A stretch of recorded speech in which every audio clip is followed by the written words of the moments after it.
Welcome to the Level Up Podcast, presented by The Ultimate Gamer, a show that features conversations with trailblazers, thought leaders, risk takers, decision makers, celebrities, athletes, and investors who are defining the gaming and esports space.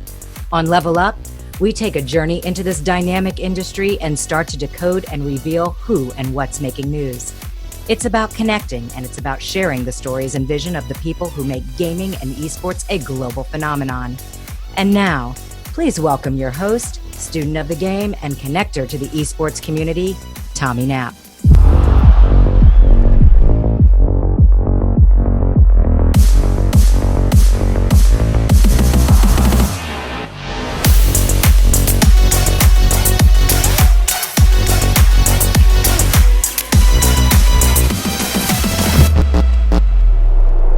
What's up, everyone? I'm Tommy Knapp, and this is an all-new episode of the Level Up Podcast presented by The Ultimate Gamer. On today's show, I have a conversation with James Leath, a mental performance coach and the founder of Unleash the Athlete. He comes from a traditional sports background and added mental performance training to his coaching pedigree when he realized that all the other hard work doesn't really matter if your mind isn't in the right spot. We started off our conversation talking about great books to read based on 200 coaches he had polled at the beginning of the coronavirus pandemic. Then we talked about weight rooms, lettering in 7 sports in high school, sports psychology, and being a lie detector. He then shared his experience as head of leadership development at IMG Academy and how that experience with FaZe Clan and Complexity paved the path for his role as the director of performance at Complexity. He went into that opportunity with a toolkit for the team and the message that getting your mind right is critical to your performance. We discussed cognitive decline, toxicity, physical communication, and his recent pivot from speaking at conferences into providing digital content through Unleash the Athlete. And we end it all with adaptability. Please join me now for my conversation with James Leath. Couple things. I mean, we'll get into. I want to talk a lot, obviously, about what you're doing in the mental performance side of the business that you operate. But I jump around on some stuff you're doing on LinkedIn and some posts you have. It's a pretty cool stuff that I thought would be a good way for us to jump right into this. One of the things I saw was you have 200. I guess you posed a question to 200 coaches or a couple questions. What were those questions? And then there was like 120 books that I guess they recommended reading. So give us like a rundown of just a few, obviously not all 200 of those. Yeah. Well, I mean, when the pandemic hit, the question that I kept getting is, hey, I got all this time on my hand. What should I be reading? And, you know, I'm a reader. I love to read. I love to get lost in pages. And I just sent out a link to all the coaches I knew. And I have a coach note that I send out every week, and it goes out to about 10,000 people, and about 200 coaches responded, and they gave me all their top 3 books that they're reading. Like, this is the book I'm definitely going to read, and here's a book that I recommend to others. And I came up with that list. And so it's something that I've been sharing with a bunch of people and just kind of encouraging them to dive in. One of the biggest books on there was James Clear, the Atomic Habits. That was a real big one. Win the Day by Dr. Jerry Lynch had just come out. And so a lot of the people that follow me also follow him. He's the sports psychologist for the earthquake, San Jose earthquake. Yeah. MLS team. Yeah. And he also works with the Warriors in the NBA. And so I can't think off the top of my head, Legacy was a good one. A lot of people read or are going to read. Right. Man, that's all I can think of. And these are books. Have you read any of those 3 that we just talked about? Yeah. So that was one really exciting thing, is about maybe out of the top 25, I had already read like 20 of them. Wow. And so like, okay, I got to get those other 5. Right. And devoured those. And those were like Ryan Holiday's The Obstacle is the Way, or Stillness is the Key. Those were both in the top 25, and I hadn't read either one of them. Yeah, so that was exciting to see that they were reading books that I had already read and spent time in, and that's very cool. And who are because you said 10,000 is your database, your list. The 200 that responded, those coaches, are those coaches like all across the spectrum? Are they youth coaches? Are they traditional sports coaches? Are they mental performance coaches? Like, who are those 200 coaches that responded? Like, generally? Yeah, it's usually sport coaches. There were a few business coaches, people that, they coach executive team members or even actors and actresses. There was so they were all coaches in the sense where they take people from one point and help them to get to the next point. But most of the books were athletic minded. There were a couple religious, there were a couple esports specific, and because I was, I've been in that world for a while too, and so there was coaches from that world as well. Yeah, I was just looking it up while you were talking about it. I mean, there's same thing. I love to just, I hadn't read any books in a while, but as we hit the pandemic, I just sucked down 7 of them, like in 4 or 5 weeks, yeah. So it was great. Stuff. And I mean, and I kind of, I don't know how you are, but I go from like wanting to read stuff that's good for me in business and just personally, to wanting something entertaining, to wanting to read stuff that people have said, a long time ago, or classics.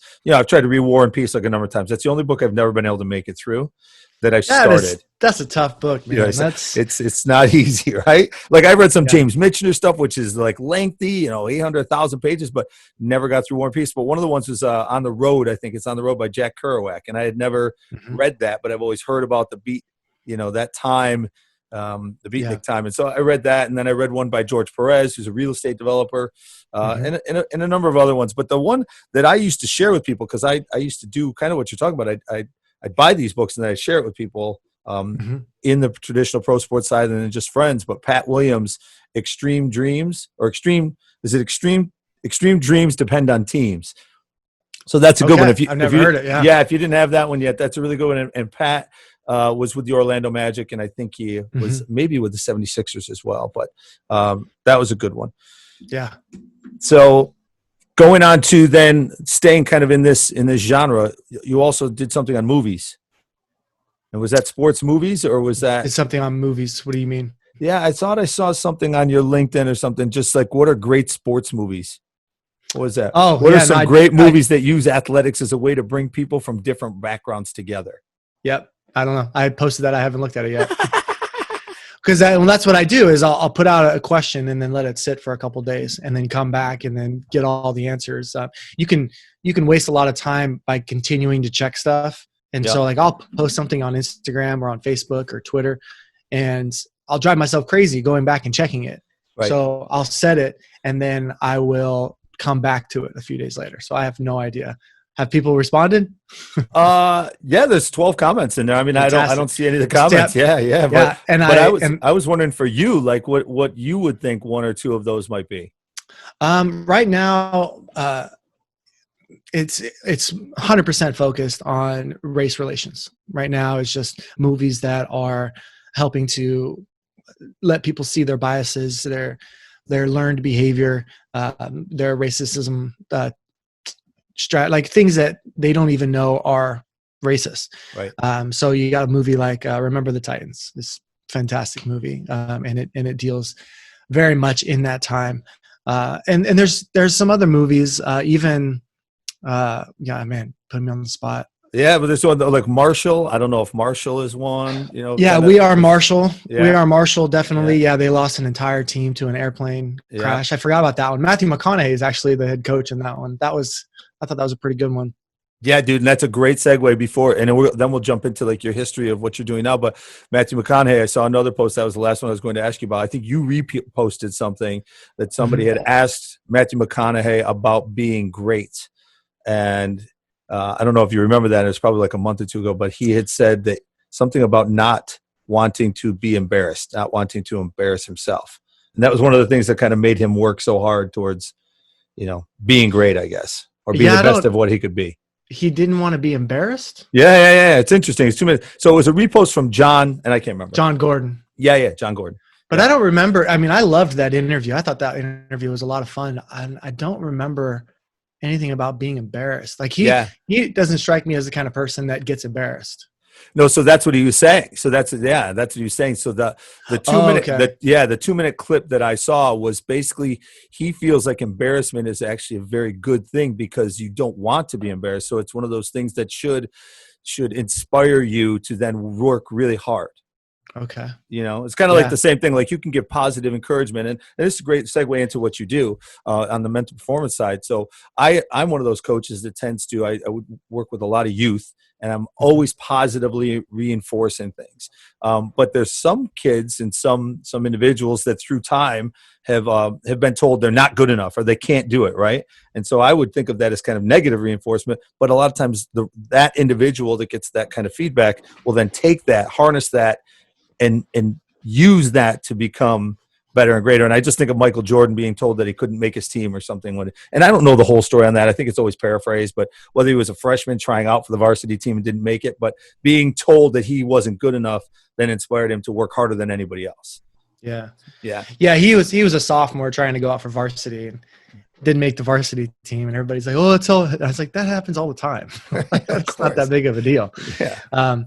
The negative reinforcement. I think there's a balance where you want to challenge a kid. You don't want to always tell them like you can do anything you want, because they can't. They can't do anything they want. Like, genetics gets in the way. Finances, being able to participate in the sport.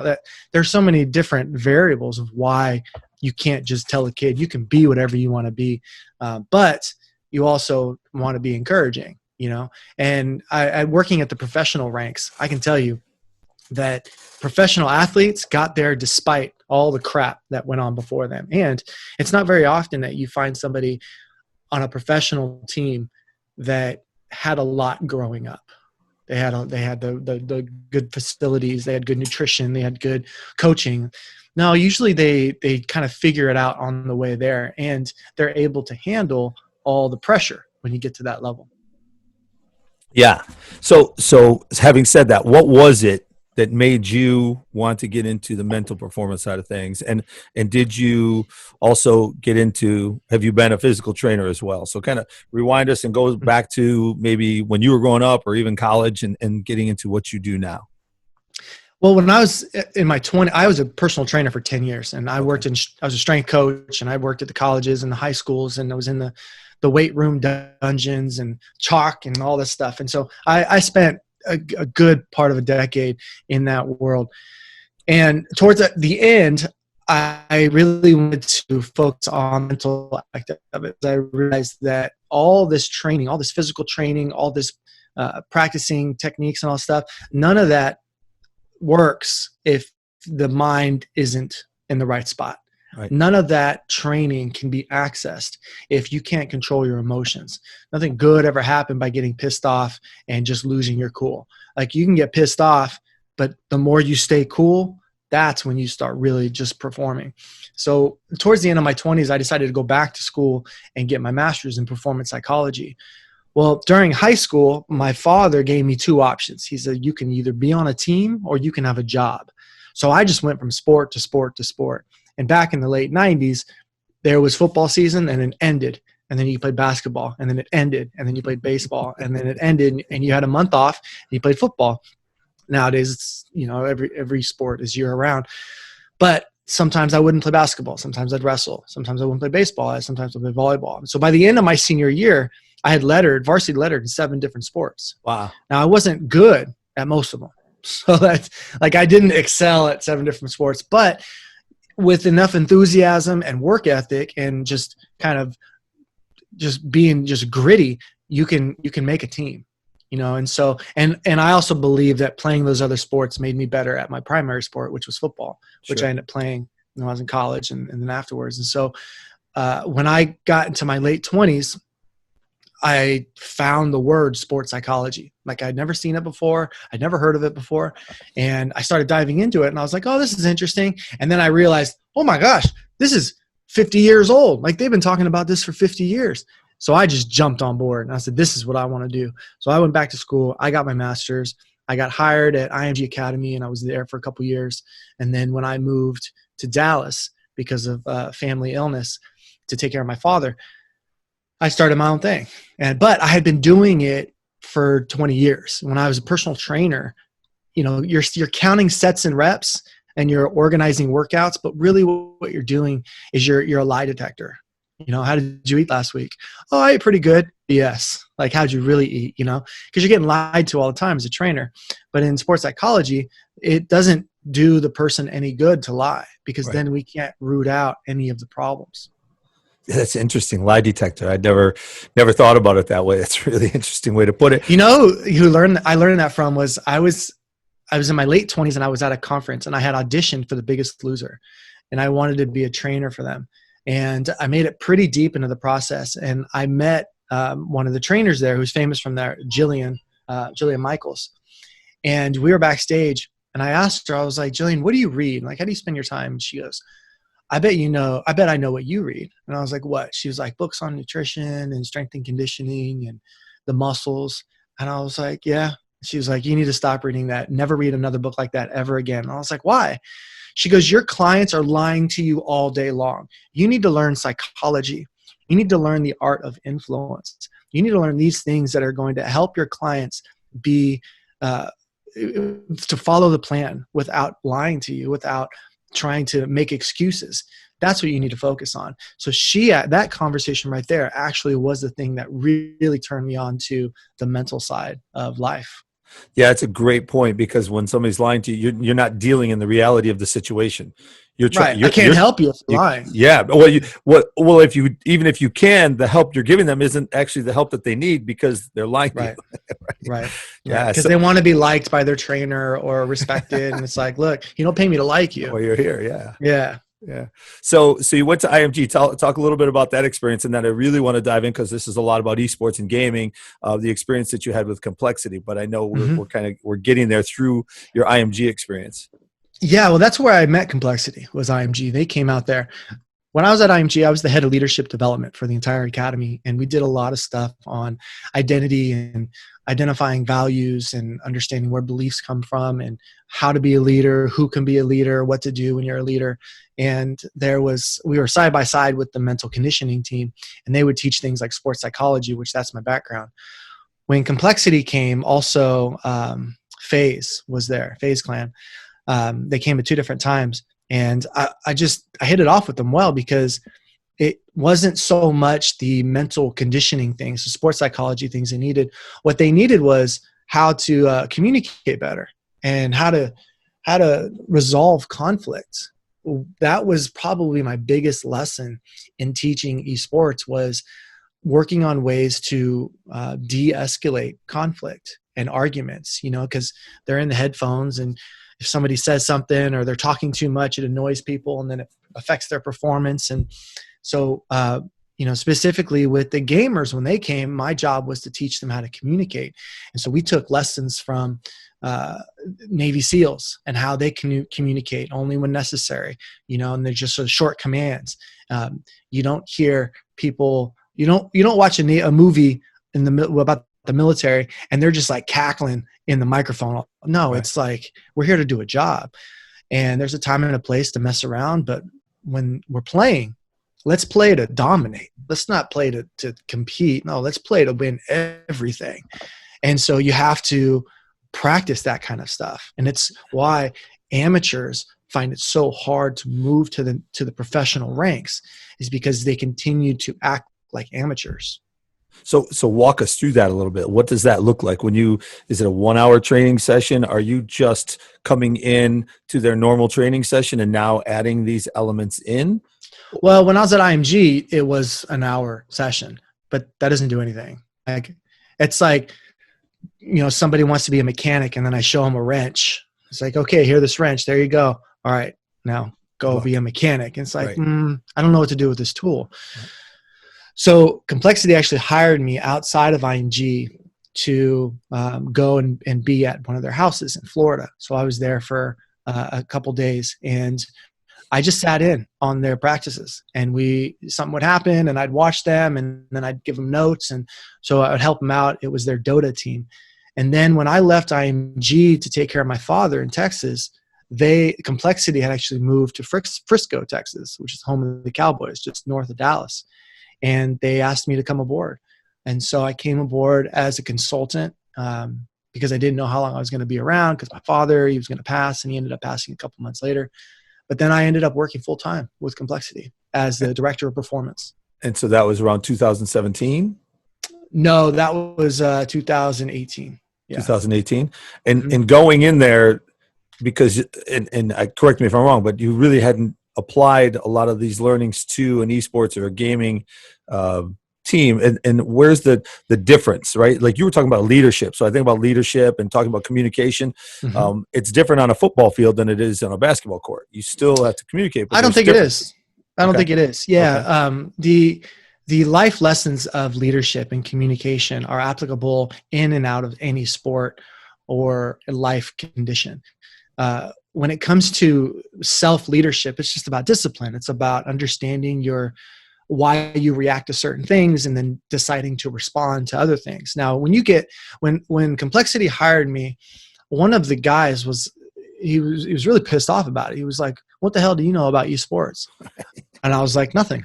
I'm not here to talk about Call of Duty. I'm not here to talk about Dota or Fortnite. Like, that's not what I'm here. What I'm here is to give you the tools to communicate better, to believe in yourself more, and to be a more consistent gamer.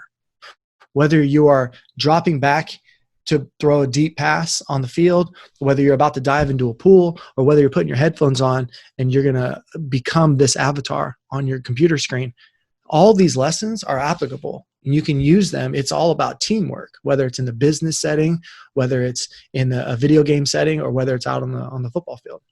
Yeah, and I think for me, I was thinking more of the process than the lessons. I understand what you're saying about the lessons, how they can be applied in each one of those situations. And I was thinking of the process because to me, playing on a football field, you go back and you huddle like every 30 seconds and you call the next play. So you get together. So there's that opportunity to communicate in a much closer group, and then you're spread out. And I just remember there was a game that I played it at the college back in the day against Cortland. And that game, there was, 10, 15,000 fans, and they were all on the field right on top of us. And it was the only game where my free safety, I was a corner, I was looking over and I couldn't talk to him. I couldn't communicate with him. So I struggled during the game to actually have some of those, the communication that we're just plays being called. Right. And that was the difference I meant, like for you and I, if we have headsets on and we're playing Call of Duty, that difference more so in the process of the communication, because as you said, somebody may have that opportunity to talk in long-winded sentences to communicate, or if you're in the military, it's got to be really quick. So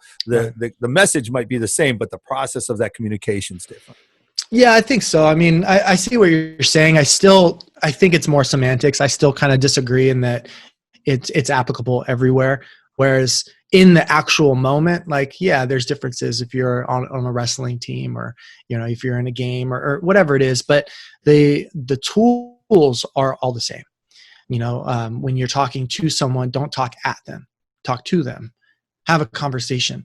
When you want to connect with somebody, instead of saying, what's wrong with you, ask them, like, what's bothering you? So, like, semantics, right? Just like changing that word. And it doesn't matter what sport you're on, what job you have, understanding the power of your communication and knowing that specific words that you use could shut someone down or could build them up. What I was coming in contact with when I was in the gaming world with FaZe and with Complexity specifically is that one guy would get mad and he would call someone else an idiot and attack them during the game, and the match is over. Right. Like, once you've lost, you've tilted. Once you've gone to another place, we've lost the match. And so in Dota, you still may have an hour left, 2 hours left. Call of Duty, maybe it's not so much, or, Fortnite, it's going to be over soon. You can go into the lobby and start over. But the point is that once you lose that, it's a waste of time. But if you've practiced it and you have keywords, you have safe words, or you also understand that, like, the way this person communicates is very aggressive, and it's going to take a while for them to kind of tone it down a little bit. So how can the four of us adjust to that? Right. And so being able to adjust to that in the game, you do that at practice.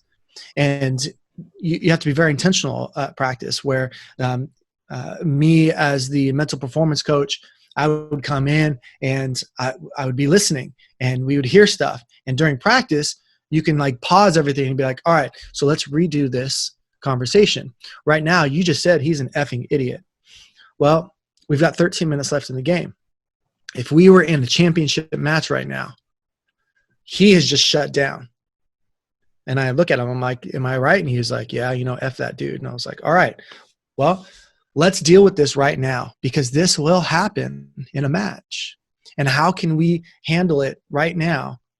And so that way we don't have to mess around while we're in the match, right, and give up this championship, which could mean a sponsorship, which could mean you're fired, which could mean you're not on this team anymore and nobody else wants you because you dropped the ball at some huge regional event. Right. And when you're applying these techniques and you're practicing and you're going through these things, I mean, obviously you have different individuals all across the team. That's one of the things, team chemistry, that makes this, so difficult and challenging, I think, right, for the great teams. How is there a time? Do you see like, okay, I'm going in, I'm working with these guys. They're young guys too, right? 17, 18, 19, 20 a lot of times. So maybe they haven't even ever seen a coach come in and talk about, your mental performance. The buy-in that you need from them, and then the course of this work that you're doing with them. Does it happen in 24 hours, a week, a month? Is it ongoing? As like I would think most things are. Yeah, it's ongoing, because to get to the level of a professional gamer, you have to put the hours in. Like, you've put in the hours. You've been in the basement. You've been in your bedroom. You've sacrificed, not gone out. You don't just pick up a controller and be like, okay, I'm going to go play Ninja and let's go do this. No, like you've got to put in the work. Well, that's at the sacrifice of maybe playing traditional sports, maybe being on a team. What I found is that specifically in Call of Duty, there's a lot of former athletes who play Call of Duty. And that's just anecdotally my experience. It could be different somewhere else. But I always realized that anybody who played even just a few years of quote unquote traditional sports was able to use those tools when they were gaming. They were able to be a better communicator. They were better to have, we have these, like a mistake routine, a mistake recovery routine. So somebody has a bad match. It's 1 of 12. So it's fine. And I had this one guy, his name was Brad. And you would see him after a match, he would close his eyes and he would have his finger up, and he would it would look like he was turning off a light switch, and he'd close his eyes and he'd take a deep breath, and then he'd flip up the light switch with his finger. Of course, there's nothing there, but he'd open up his eyes. Right. And that was his signal to, it's a new day. I'm no longer going to think about that right there. But how many guys go into the next match still thinking about the mistake that they just made? Right. Like, that doesn't help them at all. Right. And so just giving Brad that one cue of being able to, I'm going to release this and I'm going to start over. He was able to make a huge mistake, but then come back and win it for his team the next round. Yeah, I love that. And that's one of the things, again, coaching youth. And I have a buddy and I that we coach football. And in football, I think I would say it's very easy, but it's one of those where it's not a fluid game. Soccer, basketball, fluid games, right? There are timeouts in basketball and things like that. But football, the play is over. So you can kind of say, whatever it was, you just fumbled the ball. There's anything that could have, but you always say next play. And kind of that's one of those triggers, right? If you just say next play, last play is over, next play. Some of these other games are more fluid, and in esports and gaming, it's much more fluid. So it might be more difficult, but I love that. I love that as far as what you talked about, being intentional and setting that trigger and an anchor so that you can then move on to the next play and play at your peak performance. So do you see that with complexity, because you're working with complexity for a while, and it sounds like phase 2, and then you did some work with the Chicago Bulls. You see a lot of this, like you said, there's a lot of similarities. Can you come up with any differences? Like, coming out of the locker room, getting prepared, sitting down to play versus the differences aren't there's a ton of differences. I think what's more important is the similarities, right? Like, the differences is the height. I mean, there's a ton of differences, but preparing to be in a match, sitting in the locker room, sitting in the lobby, whatever it is, like, what are you doing to get your mind right? What are you doing? What are you listening to? Are you staying off of your phone because, someone's going to tweet at you and they're going to try to get you off your game, and they have nothing to lose and you have everything to lose. Man, I never even thought about that before. Any game I've ever played, like, I've never even thought about having a phone there to distract. But yeah, these guys are all on their phones, right? Mm-hmm. Wow. I mean, and even with the Bulls, they're sitting in the locker room, and the younger guys are on their phones. The older guys are not on their phones, because the older guys know that if they get a text message from their wife or their kids, that can completely throw off their night.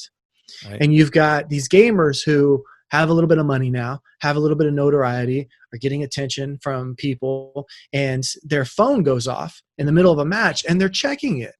Like, that doesn't do you any good. There's nothing you can do about it anyways. Wow. But now you're filling your headspace full of something, and that's not going to be conducive to you performing at a high level. Right. And so whether it's you're about to go out and play a tournament, or you're a hockey player, you're in golf, whatever it is, getting your mind right before you go out and perform is crucial to your performance. Yeah. And do you think in esports and gaming, and, we're using Call of Duty and complexity right now, but just the grind, because there is a different grind, right? There's a grind in any sport or any esport, your game you play. But when you talk about esports and gaming, you can't really go out and play basketball or football or baseball or soccer or a traditional sport for 10, 12 straight hours. It really doesn't happen, right? But in esports, it does, right? Some of these guys will sit down and they'll play for whatever the number of hours is, right in a row. What have you seen the mental grind? Is it more challenging, or is it just different?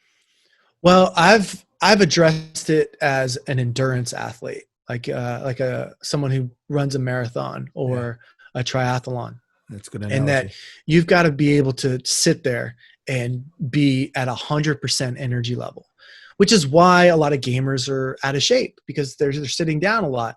And so you have to work some things in, like, every 45 minutes or so, get up and go do some exercise or something, come back. But that keeps the blood flowing. And the thing that I see a lot is kids are they're sitting there and they have good focus and they're able to sit there for long amounts of time, but it's at the deterioration of their health, or they're chronically tired, or they're chronically dehydrated, because all they're doing is drinking energy drinks.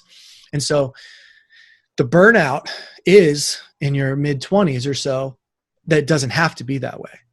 That your cognitive decline is not a matter of your age. It's a matter of how you've treated your body over the last 6 or 7 years as a professional. Right. Yeah, it's interesting. Can you talk to me a little bit about Tilted? Because you said it earlier, and I know that's one of the big issues for especially gamers that don't have these tools that you're talking about. What do you do with a kid or a guy or a girl that's playing and they frequently go to that level of frustration where they get tilted and it takes them completely out of their game, and they're angry and probably takes all their other teammates out of their game, because unless they're playing in a 1v1 situation. But can you talk to me a little bit about that? Because, and I see it in traditional pro sports too. There's people that I watch play, and I won't name names, but, athletes that you might even call Hall of Famers that I still, in my mind, say, I don't know if I ever would have wanted to play with that guy, because when things were going good, you could tell they were great. But when things were going not so good, they made things worse for their team. Yeah. So. You have, when I was working with the Cowboys, Des Bryant was released, and I remember thinking that somebody was sitting next to me and they're like, "Oh my gosh, I can't believe they're releasing the best receiver in the league." And I said, "No, you're missing it. They're releasing the best receiver in the league so that the team can do better, that they're actually going to do better, because he's not there to cause all of these problems that he was causing." And at the time, he was causing a lot of problems, and the team got better after releasing their best player. Right. You see that in esports, where somebody wants to get out of their contract and they're this prima donna and they think they're so great because they've got 100 subscribers on Twitch. It's like they get released and the team they were just on does so much better because the toxicity's gone. Right. And nowadays, the reason I brought up Des Bryant is because gone are the days that you can just be an a-hole and still get a job, because there's so much talent out there. Right. Video games are so accessible. And now with games like Fortnite, you don't even have to pay to play. You just have to have a console. You just have to have a computer. So the days of you being able to be kind of a jerk to everybody and not get replaced are gone. Right. Because there's a lot of talent out there. And so you'll see the guys and the girls too that can't control their temper. They've got great Twitch channel, YouTube channel, like good. They can't be on a team. Right. So they're going to be alone. And that's really, they're not as happy as you might think they are. It's super lonely to just sit there and be reading things on the screen of people subscribing to you, like, but you don't have any friends. Right. And so what I'm teaching when I work with a pro gaming squad is how to communicate and get along, how to succeed as a team. Because once you lose that ability to communicate, then you can't be a functioning team. Yeah, and I see that, and I'm not my favorite team, but they're just year after year after year. They do such a great job as the New England Patriots, right? They seem to go in, and you see a lot of guys that'll go to that team that maybe had issues in the past, and I don't know how they do it. It's probably a lot of what you're talking about, right? Mm-hmm. Where they sit down and they say, "Listen, you're part of this team, and you got to leave your ego at the door. You got to check your ego at the door, and when things go, and then they'll release people." And I just think of Antonio Brown too when you say the things you said. Like, I mean, Antonio Brown was maybe the best receiver in the entire league for a couple years, and now he doesn't even have a job. And he was, went from team to team to team. So, and I can see that happening in esports and gaming as well. I don't know a good example off the top of my head, but unleash the athlete. So we're talking about obviously complexity and what you're doing in esports and gaming, what you've done there, what you did with Chicago Bulls and IMG. Unleash the Athlete is your company, and you're doing a podcast. Tell me some of the things that you're doing with Unleash the Athlete. Yeah, I mean, with the pandemic, I lost everything. I wasn't able to go to any conferences because those were canceled. Workshops with teams was canceled. And so it was pretty much over a few days, my entire year just got shut down. Wow. And so that's 90% of my income is speaking at these conferences and doing things like this. So I had to scramble, and I had to really just dig deep and what do I want to do? Do I want to keep doing what I'm doing, or do I want to go do something else? And so I just went all in on the digital space. And one thing, working with Complexity is a great organization. Jason Lake over there, he runs, him and Kyle, they run a great ship, and they're a lot of fun to work with. And so I learned a lot from them because they put out a ton of content, and it's good content. And so I just okay, I'm gonna do that. So I just started spitting out a bunch of content on my website, through my podcast, Unleash the Athlete. And recently I've been doing a lot of online courses where they're live.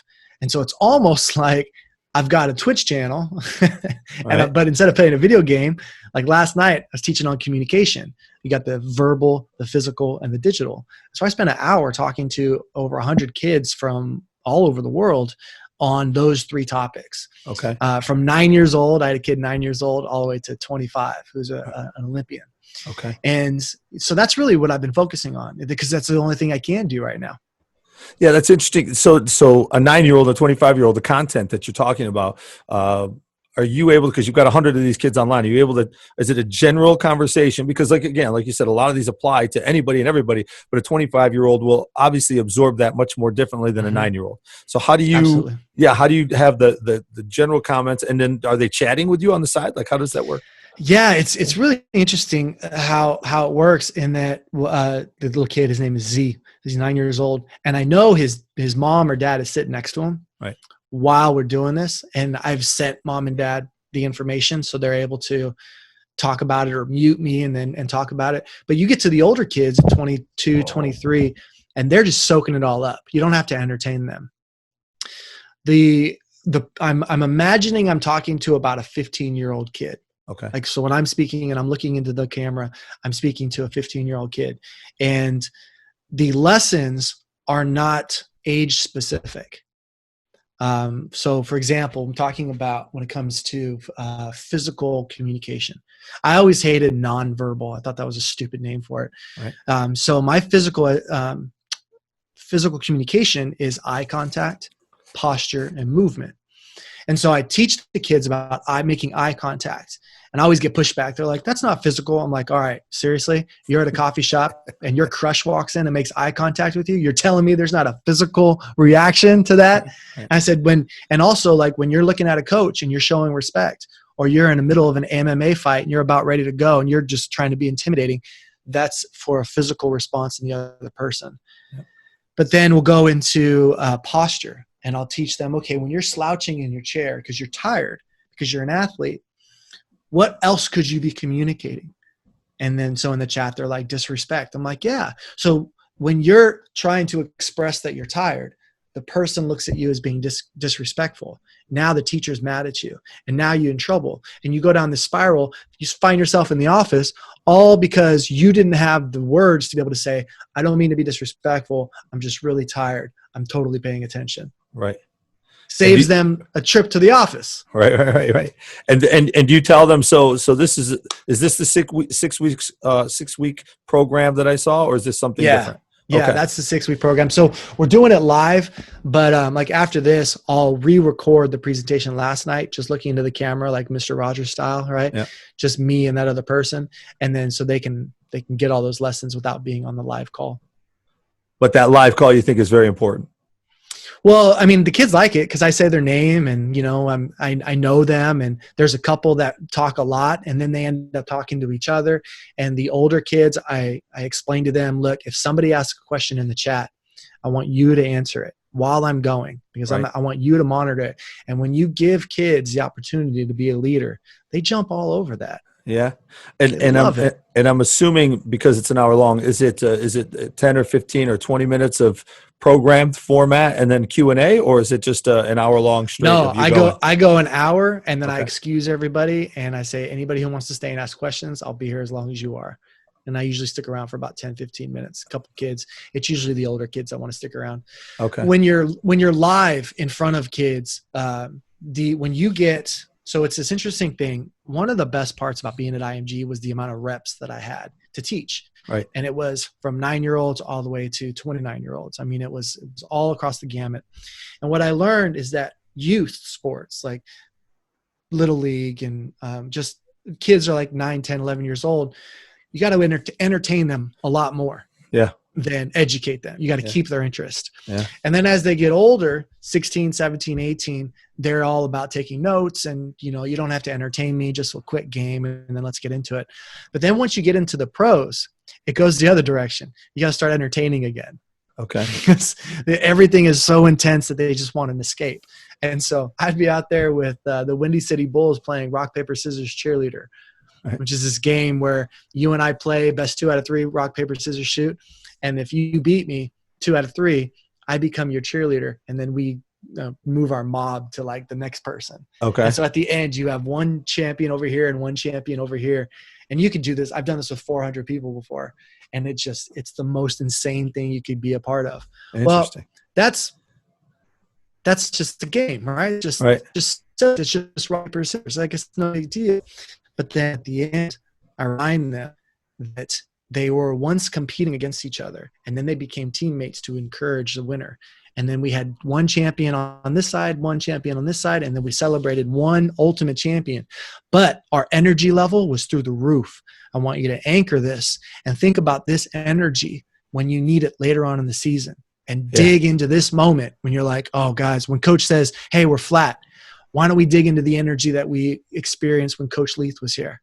And every kid will remember that because it's such a visceral experience. Right. So now you have this quote unquote silly game that actually brings you energy 6 weeks later.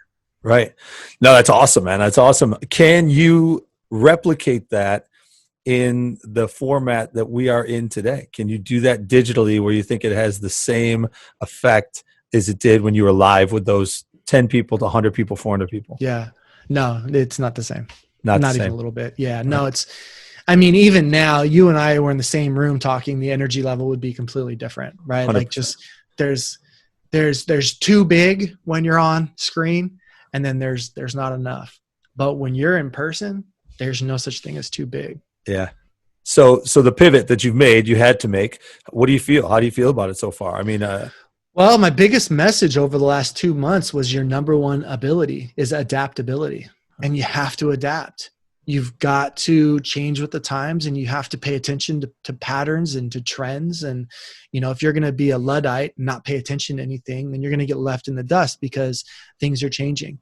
And we have been thrusted into this digital age where there was a lot of digital, but now it's become completely normal to sit down and take a course from some crazy dude in Dallas who's going to teach you about being a better athlete whenever sports start back up. Right. And these kids, like, I don't feel like if I would have done this 6 months ago, if I would have got the same response. Right. But I had to shut down registration after 100 kids because it was just like, I'm going to stick it at 100. And so I was able to shut it down, but then so I've got 120 kids in there now. Okay. That's it. Mm-hmm. So I'm assuming that you are now better, stronger because of this. And then when things come back to, if it goes back to normal, and there's going to be a different normal probably, right? But now you can go back to your coaching live. You can go back to those conferences. You go back to those experiences, but you also have this digital version of Unleash the Athlete. Yeah. Well, one of the best things that happened is that now I realize that I don't have to travel so much, because that was the worst part of it. Traveling seems great, but once you get to that professional rank as a gamer and you're traveling 4 or 5 months at a time, and you can't have a significant other, you can't have a pet, you don't have a home address, you just have some apartment that you're living in or some group house that you're living in. That gets old. That gets really old. Yeah. The monotony of it really kicks your butt. And for me, every time I get to a conference or I get to a workshop and work with a team, it's fantastic. It's phenomenal. But it's kind of like when you get to the gym, you work, but I got to get to the gym first. Right. Like, I don't want to go to the gym. Yeah. And I was supposed to get on a plane last weekend and go to California. When I got to the airport, there was just chaos. Dallas I read an article a couple of days ago. Dallas is is the busiest airport in the world right now because they're all going through Dallas. Wow. And it was crazy. And so I was like, nope, I'm not going anywhere. Drove back home and I just went on a road trip. But doing these conferences, it's a drain. It's emotionally, it's physically draining. If I got to present on a Saturday, that means I got to leave on Friday. So I'm traveling on Friday, traveling home on Sunday. So to speak for 2 or 3 hours on a Saturday is actually 3 days of my life. Right. Yeah. And that's why, speakers get paid so much, and they're like, oh, speakers, you're making $10,000, $15,000. It's like, yeah, well, they're losing entire days to travel. Yeah. When you say that, it reminds me of when Ninja first started making a lot of money, and it was hard to get him to do appearances places, because when you're a streamer, every day you're making money when you're streaming. So when you're not streaming, if you're not streaming, you're not making money. Yeah. So that's great. Some really interesting stuff. Dude, you said Luddite earlier. Did you say that word? Luddite. What? Come on, man. What is Luddite? It's someone who just kind of sticks their head in the sand. So I should know that. I should know that. I feel bad. Yeah. Well, you get people that are like going to analog phones, and they have like their analog watch, and they only take journals, and they don't watch Netflix. And so when you talk about culture, like, they know what you're talking about.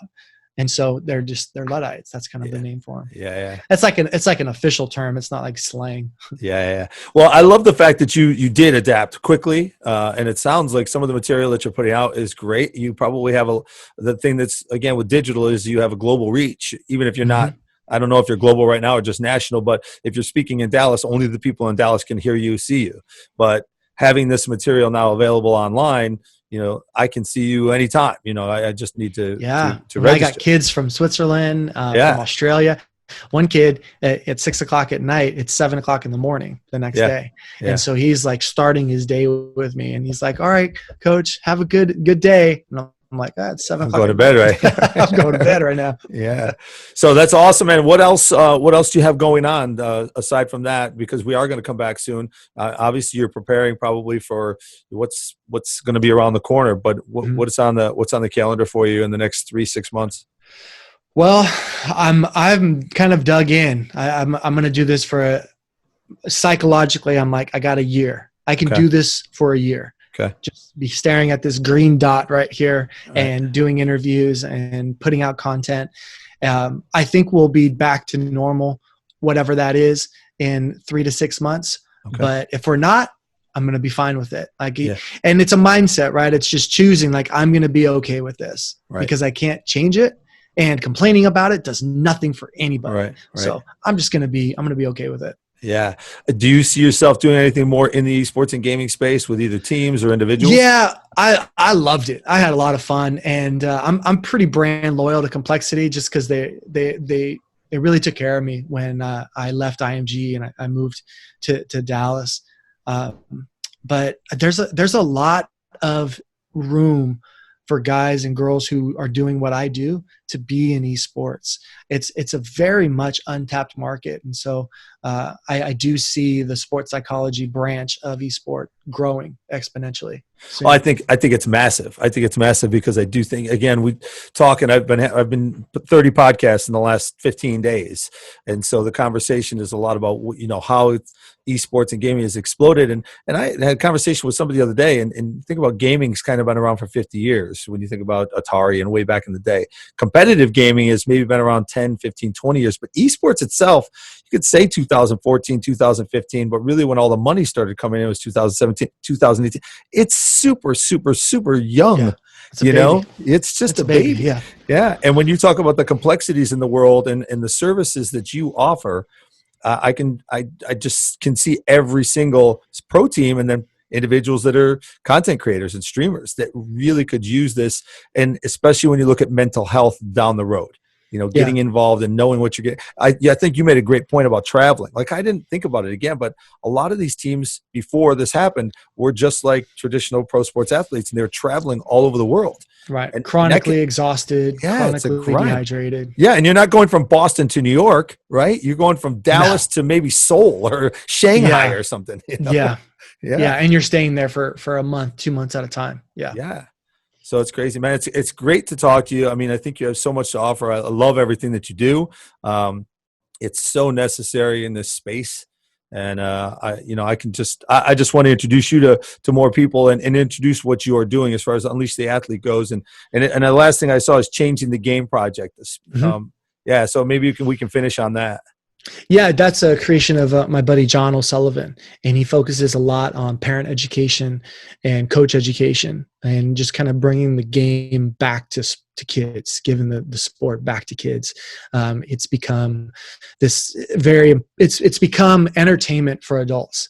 Youth sports has, and it's at the expense of the experience of the kids, and so there's so much pressure on them to win the freshman year football championship of the league. And it's like, no one cares about this. Like, this is no one ever asked me about 8th grade when I was playing football, and we were destroying teams. We went undefeated. They put an all-star team together, a city all-star team to play us, and we beat them. Nobody asked me about that. Right. It was a big deal for like 2 weeks. Right. Right. Yeah. That was it. Yeah, it was like, I was homecoming king in my high scholl. Yeah. I thought it was gonna be a much bigger deal in real life. Right. Turns out nobody cares about that. I thought quicksand was going to be a bigger deal. I have never seen quicksand since I saw it in Bugs Bunny, like at 10 years old. That's hilarious, man. Yeah, quicksand was one of those things. You're right. Quicksand. Right? When was the last time you heard about quicksand? Like, I thought that was going to be an adult problem. It's like, there's quicksand everywhere. That's hilarious. There isn't. That's hilarious. It's good talking to you, man. You too, man. All right, James. We'll catch up again soon. Hopefully we'll see each other in person when this thing ends. I hope so, man. It'd be great. Thanks, brother. All right, my brother. I'll talk to you later. Bye. Ciao. I'd like to thank James for sharing his time, experience, and knowledge with us today. I personally have found this one area, mental performance, a tool, as James says, to be one that is easily overlooked when first digging into peak performance, or even just standard performance. Physical training, strategy, tactics, nutrition always seem to be a part of the foundational pillars of a player, a team, or an org, but mental health, mindfulness, and communication should not be forgotten and should really be the place to start. James understands and teaches that. You can listen to James again now, and you can also find timestamped segments of the show, links to his social pages, and more information about his company, projects, and media in the show notes. If you enjoyed our discussion, please let us know. Continue the conversation with me across all social platforms and become a part of the Ultimate Gamer community today by subscribing at ultimategamer.com. We release a new show every day of the week, Monday through Friday, so be the first to join us for some outstanding upcoming guests and/or dive back into the library of previous Level Up pods to hear from some of the most brilliant minds in the space. Experts like head of Riot Music Group at Riot Games, Toa Dunn, CEO of Access Replay, Ellie Young, and investor and founder of C4 Plus, Chris Cheney, just to name a few. You can find all of these episodes and more on the Ultimate Gamer website, on Apple Podcasts, Google Play, Stitcher, Spotify, or wherever you listen to your pods. And finally, please like, rate, and review the show. It helps us reach the gaming community to spread the word and share the wisdom of our guests, as well as some of the most thought-provoking stories in the industry. Shout out, as always, to the Ultimate Gamer. I look forward to being with you on the next Level Up Podcast.